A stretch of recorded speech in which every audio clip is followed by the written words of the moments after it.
കോഴിക്കോട് വടകരയിൽ മാലിന്യ കൂമ്പാരത്തിന് തീപിടിച്ചു. വടകര ജില്ലാ ആശുപത്രി അത്യാഹിത വിഭാഗത്തിന് സമീപം കൂട്ടിയിട്ട മാലിന്യ കൂമ്പാരത്തിലാണ് തീപിടിച്ചത്. നിഖിൽ പ്രമേഷ് വിവരങ്ങൾ നൽകുന്നു. അതിന്റെ ദൃശ്യമാണ് പ്രേക്ഷകർ ഇപ്പോൾ കണ്ടുകൊണ്ടിരിക്കുന്നത്. പറയൂ നിഖിൽ.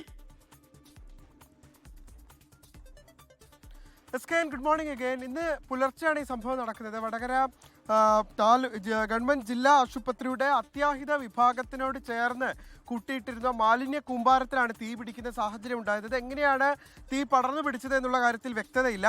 ഈ ആശുപത്രിയിൽ ഉണ്ടായിരുന്ന ചില രോഗികളുടെ കൂട്ടിയിരിപ്പുകാരും മറ്റുമാണ് ഈ തീ ഇങ്ങനെ പടർന്നു പിടിക്കുന്നത് ആദ്യം ശ്രദ്ധയിൽപ്പെടുന്നത്.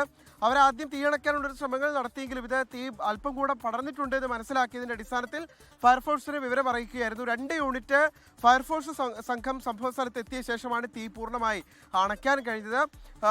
ആളപായമൊന്നും ഉണ്ടായിട്ടില്ല എന്ന് മാത്രമല്ല, ഈ ആശുപത്രിക്ക് അരികിലായതുകൊണ്ട് തന്നെ പുകയൊക്കെ എത്തിയ രോഗികൾക്ക് പ്രയാസമുണ്ടാകുമോ എന്നുള്ള ആശങ്കയുണ്ടായിരുന്നെങ്കിലും അത്തരം സാഹചര്യങ്ങളെല്ലാം തന്നെ തുടക്കത്തിലെ തന്നെ അണയ്ക്കാൻ കഴിഞ്ഞതുകൊണ്ട് വലിയ പ്രയാസങ്ങളിലേക്ക് കാര്യങ്ങൾ പോയിട്ടില്ല. എങ്ങനെയാണ് തീപിടുത്തം ഉണ്ടായത് എന്നുള്ള കാര്യത്തിൽ വ്യക്തതയും കൈവന്നിട്ടില്ല. അവിടെ കഴിഞ്ഞ ഏതാനും നാളുകളായി കൂട്ടിയിട്ടിരുന്ന ഒരു മാലിന്യ കൂമ്പാരത്തിലാണ് തീപിടിക്കുന്ന സാഹചര്യം ഉണ്ടായത്. ലോകത്തെവിടെയായാലും ഏത് സമയത്തും 24 വാർത്തകളും ഓഗ്മെന്റഡ് റിയാലിറ്റി പാക്കേജുകളും എക്സ്പ്ലെയിനറുകളും വിശദമായി കാണാൻ ഞങ്ങളുടെ യൂട്യൂബ് ചാനൽ നിങ്ങൾക്ക് സബ്സ്ക്രൈബ് ചെയ്യാം.